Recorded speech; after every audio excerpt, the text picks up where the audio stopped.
Ako zachrániť hydroizoláciu, keď ju navrtáte? Jednoduché riešenie. Náter Bulldog. Nie Rottweiler, ani Coco Španiel. Ale dobre počujete, Bulldog. S 2 L.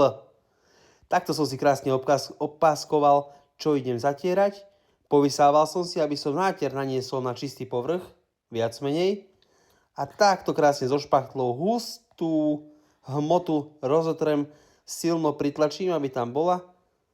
Pekne aj závitovú tyč natrem troška, aby nikto nemohol povedať, že sme to narušili. Bulldog, viacerí hovoria, že to nestojí za nič, ale my hovoríme, keď je zákazník spokojný, tak sme aj my. Takto krásne to odlepíte.